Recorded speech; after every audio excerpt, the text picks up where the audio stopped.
तो वो 5 क्वेश्चन अगर आपने पीवाईक्यूज नहीं किए तो आपके छूट जाते। लेकिन अगर आपने पीवाईक्यूज करें तो उन 5 में से आप 3 भी आपने सही कर लिए, 4 भी आपने सही कर लिए, तो आप बाकी लोगों से आगे पहुंच जाओगे। ठीक है, तो आपका सिलेबस कवर हो जाएगा।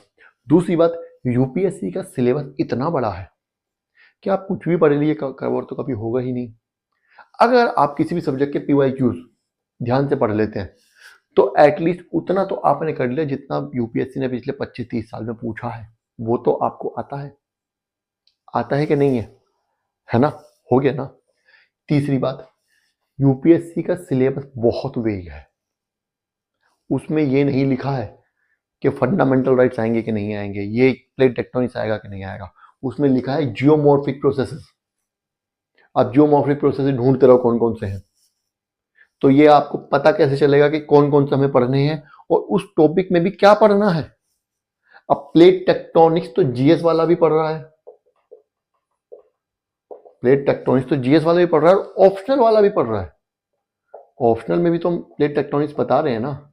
हमें पता कैसे चल रहा है कि कोई टॉपिक कितना जीएस में आ रहा है और कितना ऑप्शनल में आ रहा है?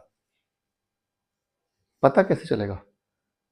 नेशनल मूवमेंट, हिस्ट्री में नेशनल मूवमेंट जीएस में भी पढ़ाई जाएगी और ऑप्शनल में भी पढ़ाई जाएगी।